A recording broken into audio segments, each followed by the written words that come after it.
परिवर्तन प्रकृति क्या का करेंगे, क्या करेंगे बुलडोजर का? आत्मरक्षा। घर के बाहर रखेंगे कि देख भाई तू आना मत, ये भी है भाई। बंदूक जो इनके पास होती, सिपाहियों के पास चलाते थोड़ी हैं अनेक बार, वो तो दिखाने के लिए होती है कि तू कुछ करना। आप जो बातें कह रहे हैं ना कि सिपाहियों के पास भी बंदूक होती है, जो सीमा पर रक्षा करते हैं उनके पास बंदूक होती है, हमारे पास क्यों नहीं हो सकती? ऐसी बातें जानते हैं, मैंने किससे सुनी थी बहुत साल पहले, भिंडरान वाले से। ये कौन है? भिंडरान वाले पंजाब में जो आतंकवाद फैला था उसके सिंबल थे। नहीं, हमने कभी बंदूक की बात नहीं की, बुलडोजर की। उनसे मैंने ये सवाल पूछा था। उन्होंने बुलडोजर रखी थी। मैं आपको बताता हूँ, उनसे मैंने, देखिए ये मजाक की बात नहीं है, मैंने उनसे सवाल पूछा था कि उनकी आपत्ति क्या थी कि जो हिंदू हैं वो यज्ञोपवीत क्यों पहनते हैं और सिख लोगों को कृपाण लेकर जाने की इजाजत क्यों नहीं होती। तो मैंने उनसे कहा कि यज्ञोपवीत से क्या नुकसान किसी को हो सकता है? तो उन्होंने कहा नहीं, इससे भी गला घोट के मारा जा सकता है। मैंने कहा आप तो बंदूक की बात कर रहे हैं।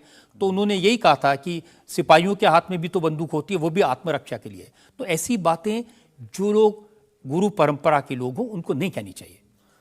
आपकी दृष्टि से कह सकते हैं, लेकिन हमें लगता है कि आत्मरक्षा के लिए सब कुछ जरूरी है और वर्तमान समय में आवश्यक है।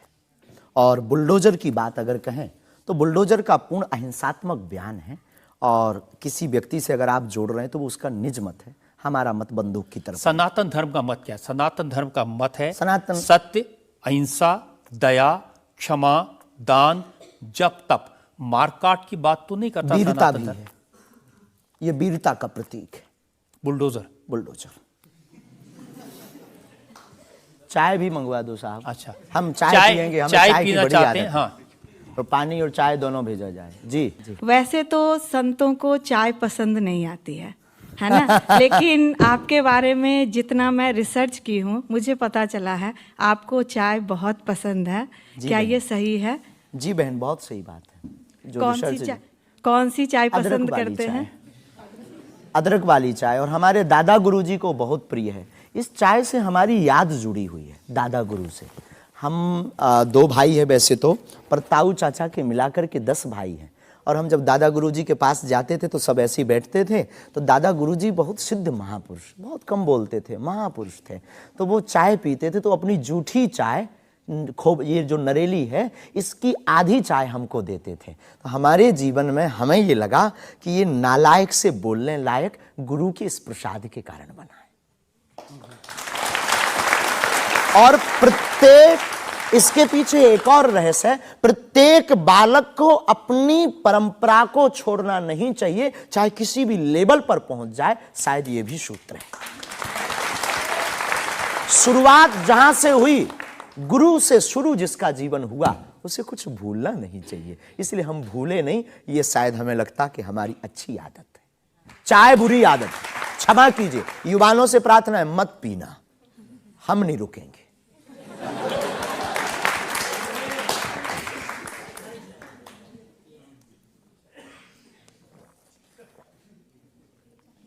और हमारे दादा गुरु ने तो श्लोक भी बनाया है, कहो तो सुनाऊं? चाय पर श्लोक। चाय पर श्लोक आपने नहीं सुना होगा, एक बार सुन।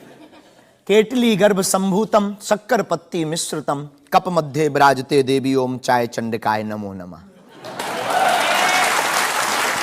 और केवल इतना ही नहीं, चाय और चाह दोनों जिंदगी में बहन जरूरी है।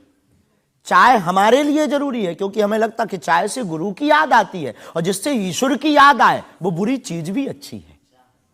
और चाह, परमात्मा को पाने की चाह भी जिंदगी में बहुत जरूरी है। जिसके अंदर ईश्वर को पाने की चाह होती, वो आदमी भी नंबर 1 का होता। चाह पैसों से आनों में आती रही, चाह आनों से रुपया बनाती रही, चाह रुपयों से नोट बुनाती रही, चाह नोटों से कोठी चुनाती रही, चाह कोठी में मोटर मंगाती रही, चाह मोटर से होटल में जाती रही, चाहे होटल में बोतल खुलाती रही, चाहे क्या क्या ना करती कराती रही। चाहे मोटर से होटल में जाती रही, चाहे होटल में बोतल खुलाती रही, चाहे क्या क्या ना करती कराती रही, चाहे पाली जिन्होंने वो पीले हुए, चाहे छोड़ी जिन्होंने वो रसीले हुए, चाहे जी से लगी जी जरा हो गया, चाहे हरी से लगी जी हरा हो गया। अब एक ही चाहे हमको चाहिए, वो अगर चाहे हनुमान जी तो फिर क्या चाहिए।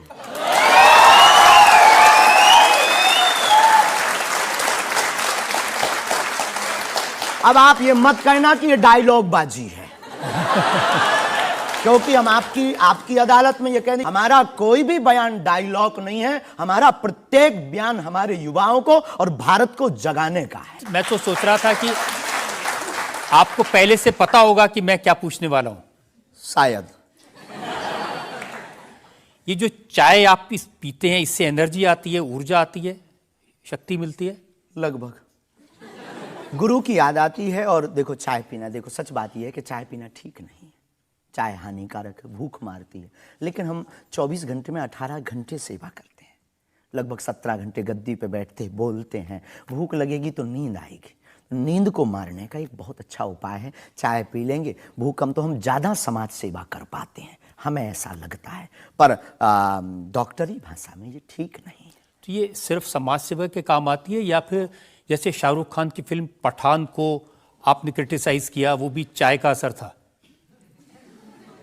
चाय कोई नशा नहीं है, लेकिन अगर आप उसकी बात करें तो हमने सिर्फ सनातन की बात की कि हमारे सनातन पर भगवा रंग ही बेशरम क्यों बार बार। एक फिल्म 1987 के लगभग आई थी, संतोषी माता की फिल्म। संतोषी माता की फिल्म आने के बाद लोगों की भावना इतनी दृढ़ होगी कि शुक्रवार को टमाटर और नींबू बिकना कम हो गए। और अगर आप सनातन के खिलाफ, आपको याद होगा, और अगर सनातन के खिलाफ कोई मूवी बनाओ तो मंदिरों में, भगवान के चरणों में और माता पिता और गुरु के प्रति आस्था लोगों की कम हो जाएगी। इसलिए बार बार हमारी संस्कृति, हमारे सनातन और हमारे भगवान राम को टारगेट ना किया जाए। देखिए, बिना देखे आपने फैसला कर लिया कि वो भगवान राम को टारगेट किया गया है, सनातन को टारगेट किया गया है। भगवा रंग तो देखने की जरूरत ही नहीं है, खून ही भगवा है। रंग से किसी धर्म को जोड़ना ये तो ठीक नहीं। ये देश तिरंगे का देश है, और तिरंगे में तीनों रंग हैं। बिल्कुल है, और सब रंगों का सम्मान करना चाहिए। तो है, तो हमने कभी, अच्छा तो भगवा रंग, हरा रंग भी तो बेशरम हो सकता है। हाँ, क्यों नहीं हो सकता? हो सकता है ना। हाँ। बस यही हमारी मांग है।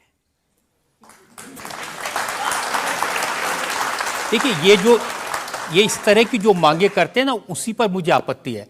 आप कहते हैं ये भारत राष्ट्र हिंदू राष्ट्र बने, बेझिझक बने, हिंदू राष्ट्र बनेगा। ये जातिवाद, हम जातिवाद के खिलाफ हैं।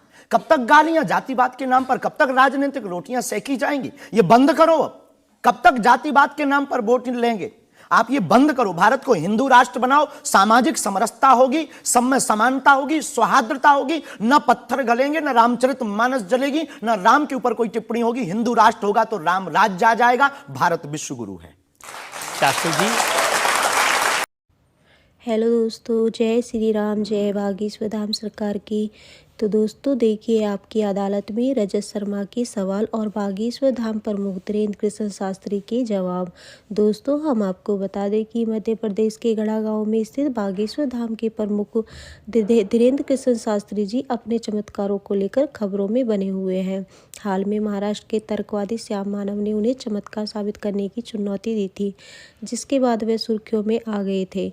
देश के सबसे लोकप्रिय और चर्चित शो आपकी अदालत के नए एपिसोड में बागेश्वर धाम के प्रमुख धीरेन्द्र कृष्ण शास्त्री जी कटघरे में बैठकर जनता की तरफ से मुकदमा लड़ रहे हैं। इंडिया टीवी के चेयरमैन एवं editor in chief Rajat Sharma के सवालों का जवाब दे रहे हैं। धीरेन्द्र कृष्ण शास्त्री जी चिट के जरिए लोगों का भविष्य बताने का दावा करते हैं। एक भारत ही नहीं, विदेशों में भी इनके बहुत चर्चे हैं। बागेश्वर धाम सरकार कई बार अपने बयानों को लेकर भी विवादों में रहे हैं। पिछले दिनों एक शख्स ने उनके आश्रम में फ़ोन करके उन्हें नुकसान पहुंचाने की भी धमकी दी थी। हालांकि आरोपी की पहचान नहीं हो पाई है, मगर पुलिस ने एक अज्ञात व्यक्ति के खिलाफ केस दर्ज कर लिया है। जय श्री राम, जय बागेश्वर धाम सरकार की।